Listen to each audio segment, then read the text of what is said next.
Good morning, good morning, good morning, good morning to you all. And thank you so much for joining us this morning. And welcome to the Corruption Watch live report launch and webinar. We're very excited to be launching our improving transparency and accountability in the flows of community benefits, as well as the legal review that looks specifically into the legal and policy framework of community trusts. Just some general housekeeping. Apologies for the delay in the start, but general housekeeping. If you're joining this live event using a laptop or a computer, either on your extreme left or right, you will see a chat function or in a chat and a Q&A function. Please use those functions to put in any questions that you may have throughout the webinar, as well as put your name and your organization or which province you're joining in from. We're very excited to be launching this report and having this conversation. We have two panelists, Professor Mnwana as well as Emdon from Practice, and this is going to be some rich dialogue on this unique area of the sector. Just some brief background on mining royalties and our work in mining royalties.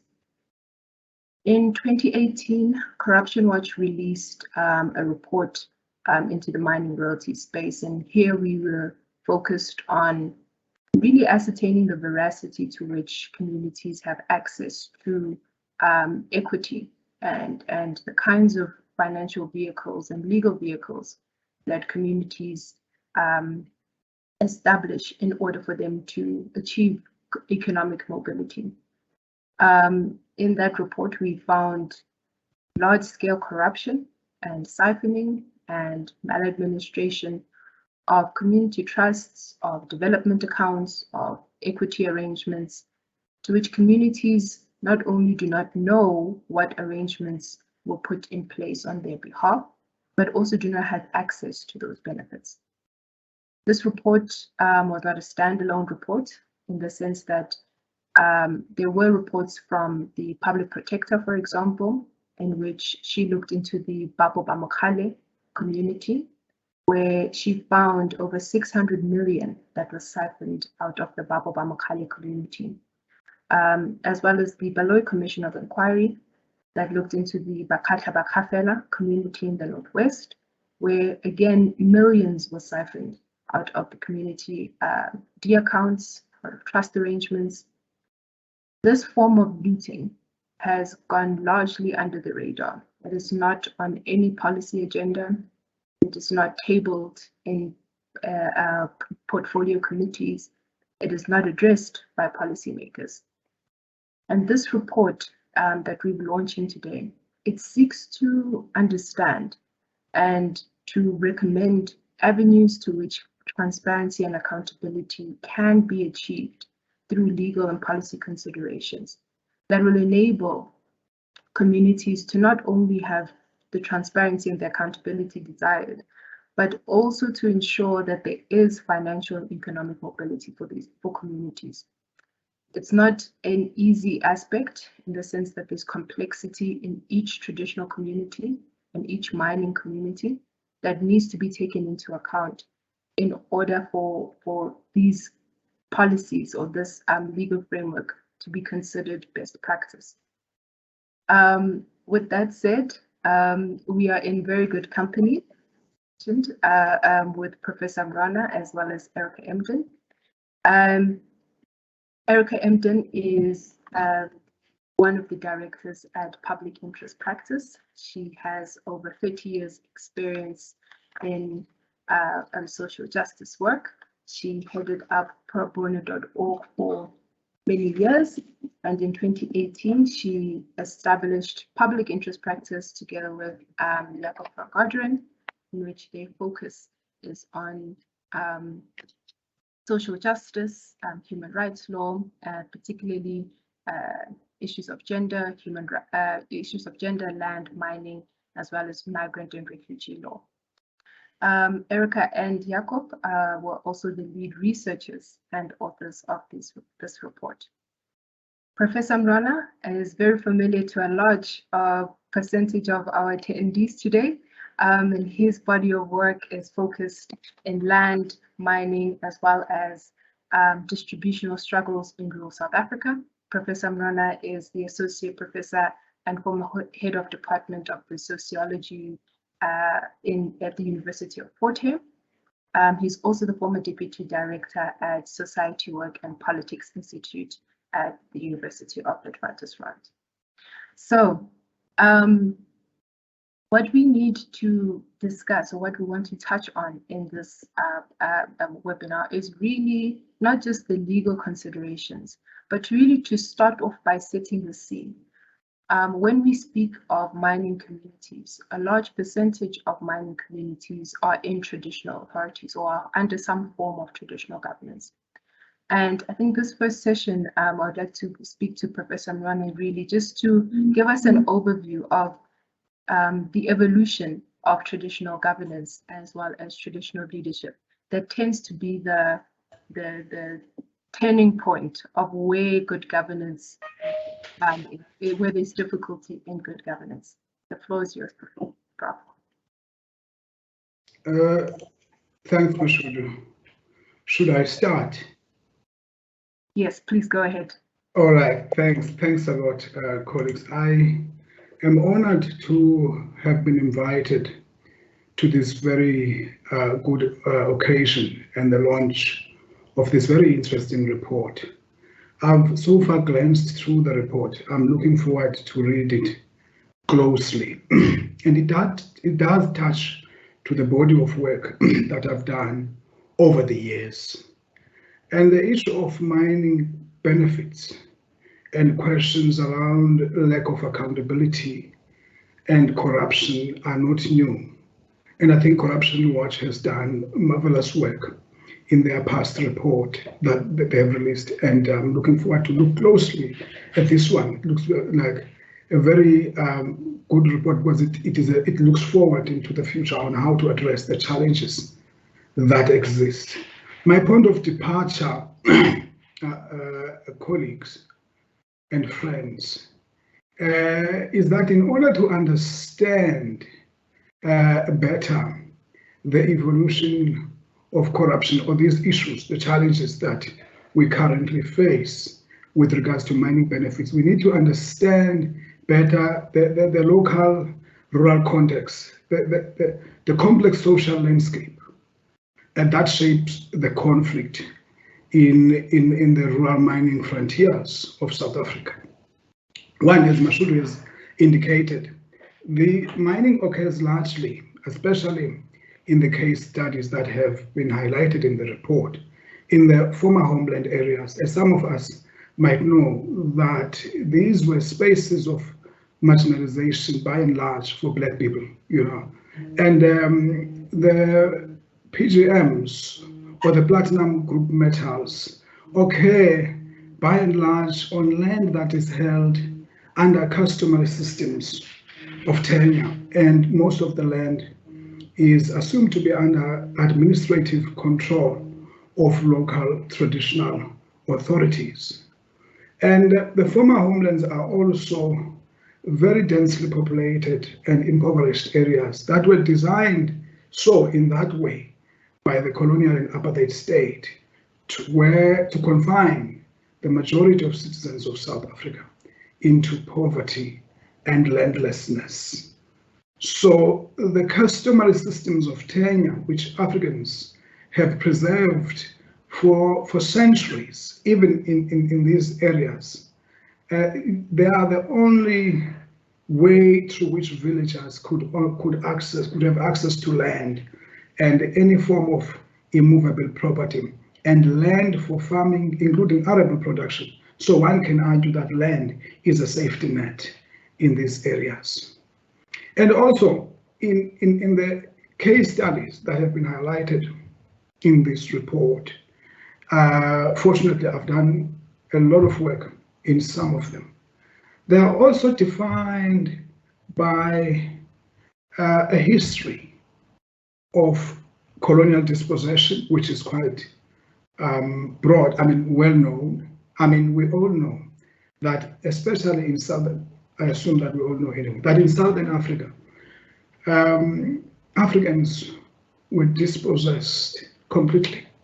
And in the area which then became the fledgling Transvaal Republic in the 19th century, Africans had no land to stand on, basically, but it also defined, the area is also defined by a history of private purchase of land by groups of Africans who were dispossessed. And that history is well documented. Many scholars have written about it. And I must admit, I am a Johnny come late in the histories of land, but I've done a bit of work. People like Beck, Feinberg, Mbenga, Mansoon, Caps, Fred Mouton in Botswana have written extensively about the history of group purchase of land by Africans. I think the case study of the farm Welgesplate that was purchased by a group of villagers in the Setleng village in the early 20th century is a case in point which has culminated into a protracted struggle by the villagers and the descendants of the original purchasers of the farm that has culminated in the Constitutional Court in what has become a very popular case called Maledu case, led by one of the prominent village farmers, an ordinary peasant, a woman who has fought gallantly throughout the years, Maledu. I've met her on numerous occasions and I've written with other colleagues detailed reports on the farm. But it was just one of the cases where a group of Africans who purchased land privately in groups were compelled to register the land under the name of a recognized chief of Bakhatla, and the land was held in trust for the Bakhatla tribe, as the colonial state would say, and was kept by the state. And most of these farms now are held by the current government under the Department of Land Reform and Rural Development. So how do we understand conflict then in this context? I'm going to outline a few points. Mashudu, how much time do I have? Because I don't want to spend my... Okay, are you still there? Now, how do we then understand conflict and corruption in this context? Conflicts arise primarily out of the allegations of corruption against local chiefs and other elite who mediate the deals between mining companies and local communities. And most of these battles have been taken to court. And in some areas where we've done studies, we've found out that people complain about compensation in instances where they had to abandon plowing fields or grazing land, or even relocate completely their residential home, from their residential home into new areas. Compensation had not been enough, and loss of access to arable land and decline in arable production, and which have had a significant impact on local livelihoods. We have documented that in the past, and I think that this report highlights that as well.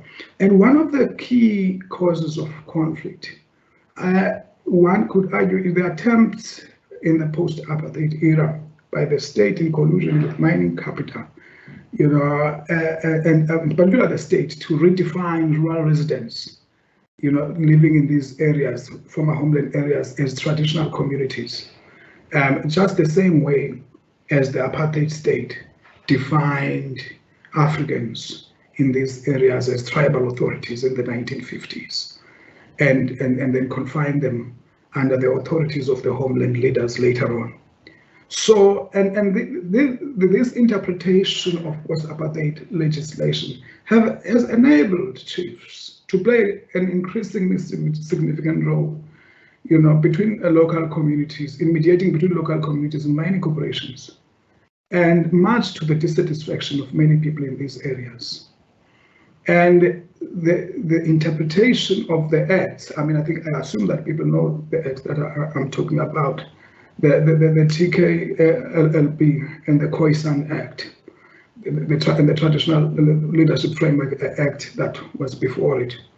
These acts, they in fact grant chiefs and their traditional councils powers over administration and control of communal land and natural resources, and chiefs and traditional councils are also champions of local economic development and even welfare, and even at times administer justice in these areas.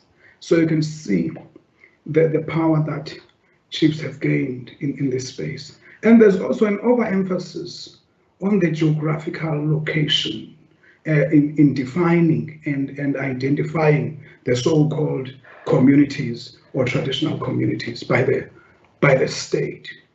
And this is one of the key areas, in fact, which are main causes of conflict, dissatisfaction, and also corruption, in this instant.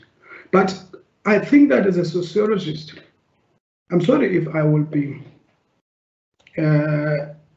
slightly broad or vague or try to be more theoretical in this, but I think it's very important to open up the discussion broadly in this instance. For instance, I mean, Carl van Hout, when he talks about corruption, he makes very important arguments. I think 5 key theoretical arguments, but I'm just going to highlight one.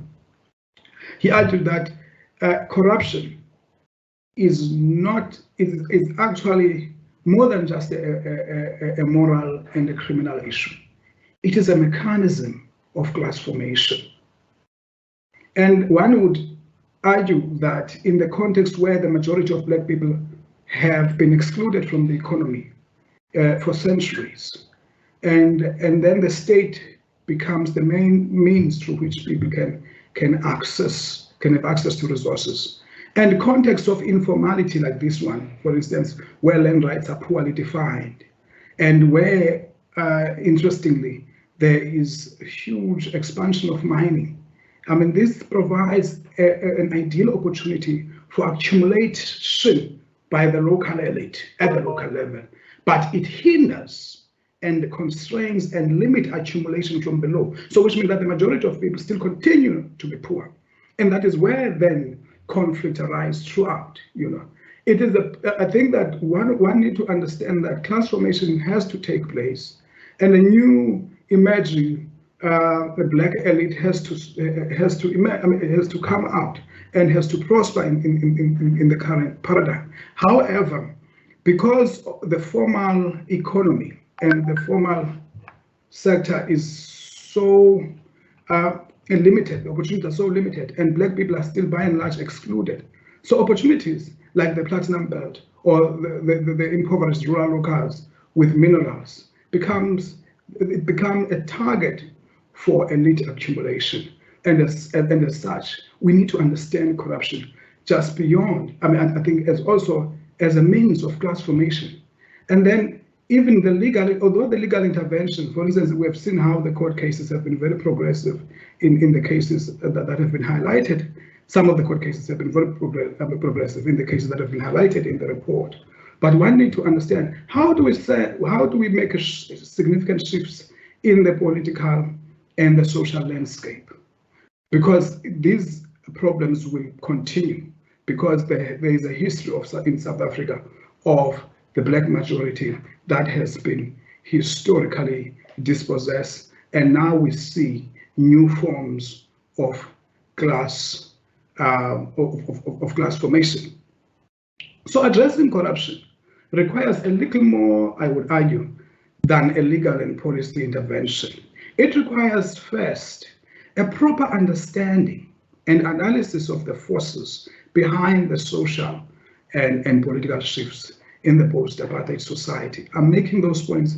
I will come in later during question and expand a little more. Thanks.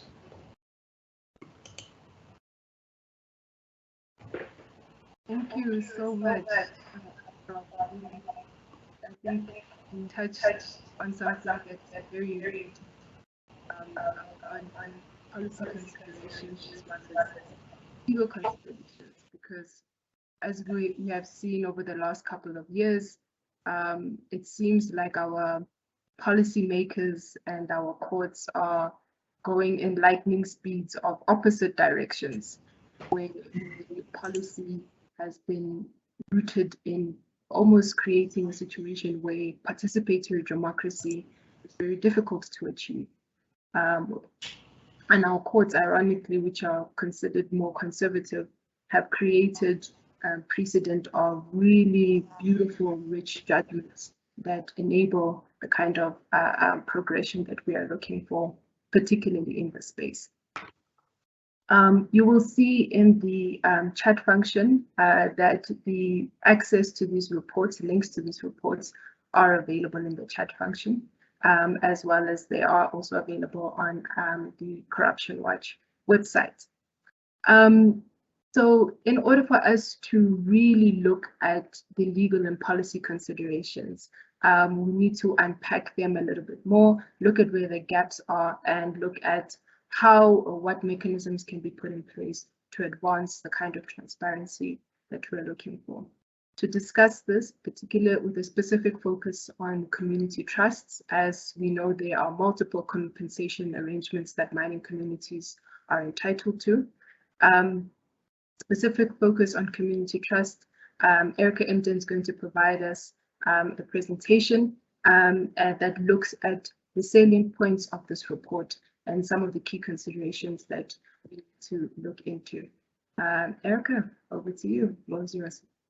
Shudi, I have to say I can't get the presentation on screen, and I was hoping you could put it on screen for me, and then we work from yours, because it's just not, my technology is failing today. Can you put the presentation on the screen? Sure, one sec. And then I'll just go through it. Sorry, it just doesn't come out. Today I'm having a bad time with technology. It doesn't, yeah, I can't get it onto the share screen.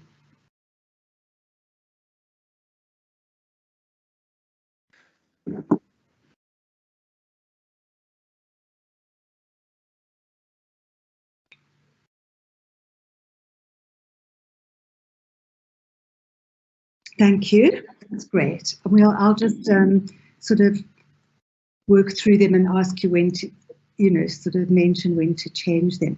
Maybe you can put it onto slideshow mode, if possible. Then that side screen won't show. Sorry about that. That's great. Okay, thank you. So we did this research, Jacob van Garderen and I, over a couple of months, and we were very fortunate to be able to interview a lot of stakeholders and get some incredibly rich information, and also, of course, read a lot of the various reports and documents that have been written about the payment of equity and compensation to mining affected communities. Next one, Mashudu. So the purpose of the presentation is to really highlight some of the mechanisms available to basically ensure that the benefits of mining equity really reach the communities most affected. And we've also looked at some proposals regarding how to improve the situation and enable people to leverage benefits more successfully and fight the type of corruption that we've seen in the past. So there are various kinds of benefits that flow in a mining situation, and the legal entity that's used often depends on the type of benefits. So just to run through some of them, lease agreements are frequent where rental is payable by the mine for the use of land. Procurement opportunities are often negotiated where mines can use local labour or local companies to do work. Sometimes the form of compensation is land. Land is made available to the community to make up for land that has been taken for the mine. Sometimes compensation is direct payments to individuals for the relocation costs or removal of graves. Sometimes the compensation is new housing when the mine has destroyed existing housing, and sometimes community benefits like creches and community halls. Now, equity is different from those. Those are all forms of compensation. Equity is a share of the mining benefit. And in terms of the Mining Charter 2018, 5% is a minimum of 5% is payable to host communities. So sometimes non-profit companies are used to be the recipient of community benefits. If it's land, it's usually a communal property association that's used or set up. But generally, trusts are the most used in equity payments, and also for other forms of compensation, but generally they're the most common legal vehicle used. So there's a lot of corruption vulnerability in trusts, and unless they're drawn up in a very particular way with a concern to protect the community, they can lead to a lot of corruption and problematic misuse. So as a result, in fact, of the past corruption that's been associated with some of the big trusts, there is deep suspicion among communities of trusts. Trust legislation exists which offers some protection. The first and only major key legislation is the Trust Property Control Act, which unfortunately doesn't define or address community trusts as a special form of trust. It's a very generalized law. I'll just run through it quickly. It basically, I'm not going to go through each of those points. I'll just explain to you that basically the main control of trusts lies in the master's office. And the master's offices, which are spread all over the country, are generally inundated with trust issues relating to deaths, because the master's office is where deaths are reported, and the master's office administers various testamentary trusts and trusts relating to deaths, takes reports of deaths and deals with estates and all the issues relating to that. And so generally the master's offices are incredibly overburdened, and they have not been successful in administering community trusts that have been used in the mining context. So for example, there are provisions which does allow the master to apply to court if there's been a problem with compliance with the rules of the trust deed, and the trustee can be removed on application to court. And there are these various safety provisions, but they generally are not used in the context of mining trusts. And generally the master's offices don't seem to have the capacity to manage the trusts in any way that these kinds of trusts in any particularly way, you know, to ensure that there's no corruption. So the vulnerabilities that one sees relate to things like the fact that trustees often don't have an end point for appointment of trustees. So trustees' appointments are far too long and extensive, and their changes of trustees are very rare. Accountability provisions are very weak in many trust documents. For example, the minutes of trustee meetings and financial reports are not customarily shared with communities, and there aren't generally report back meetings held like you have in the Companies Act, where you have to have an AGM. Trustee powers are frequently not limited or circumscribed, and community representation on trusts is frequently inadequate. And trustees are often drawn from mining companies, traditional authorities or consultants, but that don't adequately protect the interests of mining communities. And the entitlement to equity is not clearly defined, and the trustees can be amended too easily, which means that unlike in the Companies Act, where you can only amend the Memorandum of Incorporation by special resolution, trustees can at whim change the terms of the trust. And often the objects of a trust are not clearly stated. And then finally, beneficiaries are not defined in a manner that's sufficiently clear, and there aren't criteria for the definition of beneficiaries. So all of these factors relate to an enormous vulnerability in relation to trusts as the recipients of equity and benefits. So there has been an attempt by government to address these vulnerabilities. The DTI, Department of Trade and Industry, started to do this in 2013 when, in the context of BBE, in terms of the broad-based Black Economic Empowerment Act, there were issues around corruption with trusts that had been set up to be recipients of benefits. So they produced some guidelines on trusts, and they recognized that trusts as the legal vehicles were open to abuse. And then in 2021, they issued a further practice note on trusts to consolidate mechanisms to address vulnerabilities. So that was a whole set of initiatives from the Department of Trade and Industry.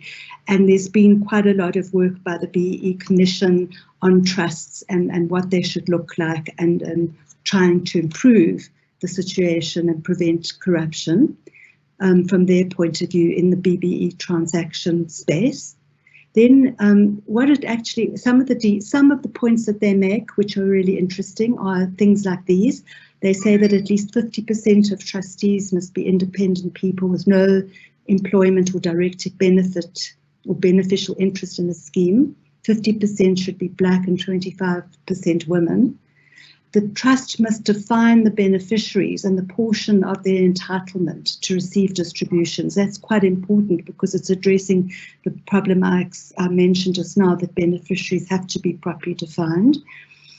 And that's important. It's a point I make later on, but it's also a point that the Prof made, which is when a trust says the beneficiaries are the Bakhatla community, it's far too wide and vague. And the importance is to actually define the beneficiaries as the affected households, or as close to that as possible. And the DTI basically says a written record of the names of the beneficiaries or the use of a defined class of natural persons satisfies that requirement. So it could be that you said, like in the Maledu case, which is the case that the Prof referred to, the 13 clans that were the subject matter of that constitutional court judgment that live in a particular area. You need not necessarily name each one of them, but one starts to want to get very defined sense of who beneficiaries are. And you can't possibly say the whole Bakhatla tribe. I mean, that's just not a realistic sort of description of beneficiaries. The next one is a written record of fixed percentages of entitlement, or the use of a formula for calculating entitlement is important to define the benefit. And the trustees mustn't have a discretion on these above mentioned terms and shouldn't be able to change them. Interestingly, the trustee, in terms of the DTI notice, should only have used 15% of the proceeds on administration and operations. And then also the trustees must have an oversight role over financial reports and have a duty to report annually at AGMs. So this is bringing in some of the requirements that one finds in a company, that there's reporting via an AGM, which generally trust documents don't require. But now the DTI is saying these sorts of provisions need to be included in trusts. Bearing in mind, I mean, there is some question about the status of this notice, which essentially is a guideline rather than a law. The trust document must be available. Okay, so this is just a little bit more detail of that they brought in 2021, the DTI practice note. Won't go through these ones because they really repeat the other ones and just make them a little bit clearer, but the same sorts of points. So then the mining charter came along, and it too looked at addressing trust vulnerabilities. So the first June 2018 draft stipulated that equity could only be paid to trusts. The September final 2018 final mining charter states that equity can be paid to either trusts or similar legal vehicles. So it's opening the way for companies to also be recipients of equity, possibly because there is a recognition that in some respects companies have got stronger protections because of the way in which the Memorandum of Incorporation of a company works and the Companies Act. But in the absence of companies, trusts are still regarded as the most sort of useful entity, but they just can, and they can be if they're constructed properly. So the mining charter said benefits can flow either through companies or other legal vehicles, but for the purpose of what we're talking about, we're looking at trusts. Just the last point there was the mining charter of 2018 said the share of equity payable is 30%, of which 5%, a minimum of 5%, is payable to host communities. Okay. Well, the stipulations in the mining charter are as follows. The trusts must be established for the duration of the mining right. Secondly, trusts must comprise representatives of communities, community-based organizations, traditional authorities, and mining companies. Thirdly, that the community development needs must be identified, and that the trust is responsible for the host community development program. They use this term, host community development program, which is quite an important point because it's recognizing that one has to have a plan and a whole program with measurable measurables to put in place. And also the trust is responsible for fund distribution and the governance issues. Now, in this case, the mining charter restricts administration costs, project management and consultation fees to 8% of the total budget. And then number 6, an approved host development program must be published in at least 2 languages commonly used by the host community.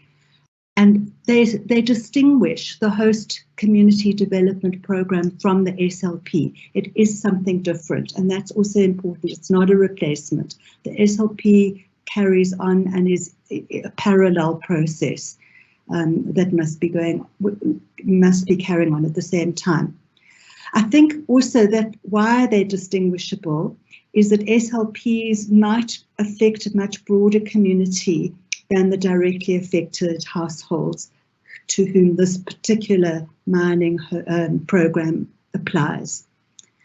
They also, so in 2018, the Mining Charter Implementation Guidelines were published by the Department of Mineral Resources, and it says in these guidelines that the copy of the host community trust deed or other appropriate founding document must be lodged with the department. There must be the development program lodged. There must be an implementation and progress report lodged.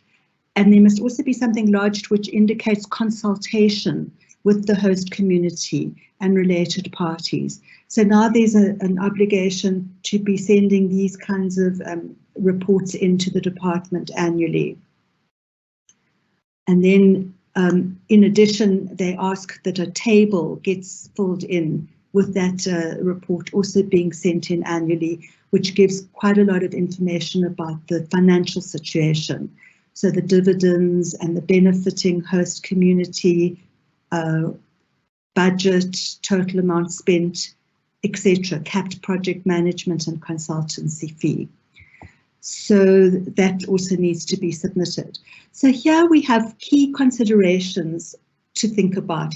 Does adherence to all of these provisions in the mining charter, in the implementation guidelines, in the DTI notices, in the Trust Property Control Act, do all of those together protect mining communities sufficiently? Really, they don't, unless the trust deed itself has been drafted in such a way, or the company, if it's a company that's being set up, to ensure that the community is going to benefit. And I'll just run through some of the points that have to be borne in mind. So we talked about beneficiaries, and I mentioned it. Just to say that the original Sonwabile Community Development Trust stated that the Bakgatla, the 2 communities, the Bakgatla and the Bakgatla communities, were meant to be the beneficiaries. Locke made a submission on the mining charter and argued that really only households and groups impacted by mining should be the beneficiaries. And they could be named, and as I mentioned that just earlier, they could be named very clearly defined, but there has to be clear criteria set out in the trust deed as to who beneficiaries are, so it can be objectively measured. Who qualifies and who does not does need to be clear. That's on beneficiaries, so that's in the drafting of the trust document. Same with the entitlement, that too needs to be clear. You know, the DTI requires a written record of the fixed percentage of entitlement or a formula.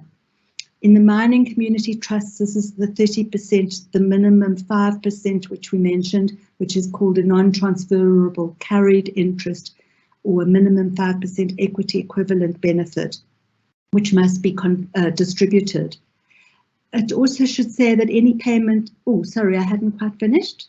Any payments that are to be made should be, as far as possible, be identified, and that the trustees don't have a discretion, and that is very important. The trustees can't start changing the entitlement whenever they feel like it. Sorry, that's by now, Mishutu. So also objects. So objects need to be clear, and this has to come from the community. The community has the right, that has the right to benefit, has to define the objects of the trust. So prior to a trust being set up, a process needs to be embarked on with the community to establish what those trust objects should be, which should be broad enough not have to be repeatedly changed, but specific enough to be satisfying needs of that community. And as we mentioned, that community development program would essentially effectively define those objects, and that would be clearer, make it clearer. Trustees, again, we've mentioned the types of stipulations that have been made regarding trustees. You know that 50% must be independent, according to the DTI notice. But this might be a good thing because it ensures skills are available, but it also needs to maybe, you know, maybe one needs to consider that the community has 50% of the trustees. So the number of the proportion of trustees needs to be very carefully considered, because the interest ultimately of those households most clearly affected needs to be represented. The mining charter actually requires representation of traditional authorities. The trustee can be drawn from a traditional authority. Of course, this could be problematic where there's been conflict in the past. So it's interesting that they required it, because in some situations it could be problematic. Transparency and information is important. The DTI notice requires that the trust document be available on request, and that there be AGMs and financial reports presented. And this could be, you know, there might be more transparency and information requirements obligations that could be put into a trust deed. And that's really important. And one can look to the Communal Property Associations Act and the Companies Act to look at the types of transparency and information access those two pieces of legislation provide, because that's the sort of thing one would want to have in your trust deed. Other elements would be that proper books of account should be kept, that there should be auditors. Some of that is already required, that there be provisions regarding the remuneration of trustees, and perhaps requirements that trustees have certain time frames within which they must prepare the program, the host community development program, and so on. So there are one can include various other elements in trustees as well to strengthen the protection for communities. Okay. These are various recommendations we made. We felt there was an opening for the Minister to publish further detailed guidelines on host community trusts. And we thought that possibly all these different stipulations that I've mentioned could be put together in one place, and possibly as regulations rather than guidelines, because regulations are have stronger statutory value than guidelines and codes of practice. So in other words, we thought that perhaps regulations should be published on these. We feel funds should be allocated to educate communities on these trusts. And then we also finally thought that a requirement should be that trustees contain dispute resolution mechanisms, so that if there are disputes, they don't have to go to court, but that in fact there could be other ways to resolve disputes which are less expensive and time consuming. And we also mentioned the possibility of an ombud being there to deal with disputes. So I think at that stage, I'm going to stop because I did have some info on Wilgesprecht, but I think the Prof did mention it, the Maledu case. And really, I think at this stage, it would be maybe more productive to have a Q&A and to talk a little bit about all these provisions. If you're happy with that, Mashudu, would that work? Because I don't actually know how long I've been. Have I been talking for a very long time? Thank you so much, Erica. We do have some questions, and I do see the time as well. There's two questions that I've noted for the Prof as well as for you, Erica. One of the questions, Professor, is they want to get your thoughts on this concept of rural democracy when speaking about good governance in traditional communities. It is clear that good governance is a foreign concept in many communities, and in my opinion, this is due to political interference and laws that don't make sense for people in traditional communities. So isn't it time for traditional communities to self-govern in order to move towards this good governance we speak of? Real traditional customs and practice of African people is rooted in transparency and accountability. So that's a big question for you there, Prof. And then Erica, here's the follow-up question regarding the recommendations of community trust, which is what would be the best solution to non-compliance of corrupt conduct with the administration of community trusts? I think maybe we can start with the last question first, if that's okay, Erica. So the recommendations for non-compliance of corrupt conduct.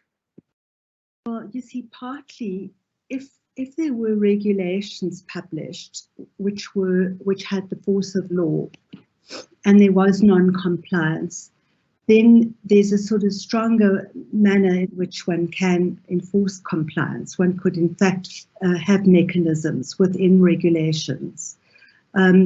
We spoke about an ombud as a potential body to which complaints can be made to try and solve issues where there has been maladministration. I mean, the courts are there, and that's always the last resort. And even the current Trust Administration Act allows the courts to be used. But these court cases go on, and they're not always a great resolution. One of the ways, of course, to prevent maladministration is to keep changing your trustees on a regular basis, of not having them sitting there for 20 years at a time. You know, so having provisions in the trust deed which requires rotation of trustees. Again, a lot of it is in the drafting of the trust deed, because like a memorandum of incorporation of a company, you can introduce mechanisms, safeguards, and conflict resolution mechanisms. And so you build it into the drafting, so you don't need to go to court, and so that interested parties can use mechanisms that you have enabled them to use. So there are a number of ways to do so. Thanks so much, Erica. And Prof, in 2 minutes or so, the question related to what is there a space for communities to self-govern as real traditional customs and practice of African people is essentially rooted in transparency and accountability, and it's more so the policy makers that are interfering in that process. Thanks, Mashudu. Can you hear me? Yeah, yes. I'm sorry. It's very difficult to make that a 2 minutes question. One can write a book on that. You know, look, I think whoever asked that question is quite correct. You know, African indigenous systems of governance do have strong elements of transparency and democracy. It was the colonial distortion. I'm not trying to sort of make it look like it was much better, I mean, in pre-colonial times, or to fetishize, pre-colonial history. But I think that it's quite important to realize that the saying of Inkosi Ngabantu, the chief is, or a leader of the people is a leader through people. Chiefs govern through the people who are supporting their rule. And what happened during colonial times, the state changed chiefs into its administrative elements to administer the vast population of Africans. And that is what I think most governments, especially if you look in South Africa, most governments have followed suit of making sure that the chiefs are part of the state payroll and the chiefs are part of the state machinery of governance. I think that is where the challenge lies. I've done research in these rural areas for many years. I'm almost, I don't know, I mean, it's more than a decade and a half. I've not met people who say we don't want chiefs, but what people are against is the control of chiefs over communal resources, and the imposition of chiefs over people and their resources, especially, and also the fact that chiefs tend to decide for the people on behalf of the people. That doesn't, it does not have precedence before, the colonial era. Africans have had long institutions of accountability, and they were highly embedded in African customs. And I think that can still happen because people are not outrightly rejecting the institution of tradition. You can see that people identify with it throughout, And what people are fighting against is how the state continues. I mean, you can see even the current, the Framework Act and the current TKLB, is putting the traditional councils at the center of community development. And allowing them even to make partnerships with third parties on behalf of communities, and because it is assumed that traditional councils represent the interests of rural residents and people. That's what people have been trying to reject, and I don't understand why the voices of African people have not been heard up until now. I mean, this was during apartheid times. If you go to the archives, court cases, a lot of Africans, even in Johannesburg, would come in groups and hire lawyers to go and defend their rights to land against chiefs in the villages, And I mean, there's a lot. I mean, these court cases are not new. Africans have been trying even to use the legal apparatus, to use the law to defend their rights, and that has not been happening because people have been fighting for democracy. So I think that. Yes, people do want chiefs, and I think that traditional authority have a very special role to play in governance. But in as far as communal resources or land and other natural resources, I think that chiefs do not have a space or a significant role to play there, particularly in taking decisions on behalf of people when it comes to those resources. And I think that is where the conflict arises, and I think that is where the issues of lack of transparency and all these issues around corruption emerge, because chiefs are playing a role which has no pre-colonial precedence. Thank you so much, Prof. And I think that it really captures the essence of your presentation, as well as Erica, that there's a need for meaningful community engagement and participation of those that are most affected by mining development when it comes to issues of developing compensation arrangements. That kind of transparency and accountability needs to be directed and focused to the local communities that are most affected by the mining development, and that they have a say and have to have a legitimate seat at the table. And again, thank you so much to the panelists, Prof, as well as Erica. Thank you so much for unpacking really the salient points that really puts into perspective the practical considerations when we talk about best practice of ensuring that the flows of benefits eventually reach mine-affected communities, and beyond that, that there is economic mobility. Once again, and thank you so much to the Corruption Watch team that have really been helpful and really contributed greatly to the success of this report as well as the launch. A massive and special thank you to the communications department, particularly over the last few weeks. The communications team have been absolute gems. And of course, last but not least, all the attendees. This is not possible without any of you on the other end of the ether. So thank you so much for joining us for this webinar over the last hour. Apologies for the late start, but I think we really, with the help of Prof as well as Erica, had really rich questions and rich dialogues, just judging by the comments as well. Special thank you again also to Erica Emdon as well as Jacob van Garderen, who were the co-leads researchers for this project. And this report, as well as its accompanied legal review report, is available on our website, as well as the links that were included in the chat function. All right, and that is it. Thank you so very much to you all, and keep well and stay safe. Thank you. And thanks to you, Mashudu, for inviting us. Yeah. And thanks, Erica.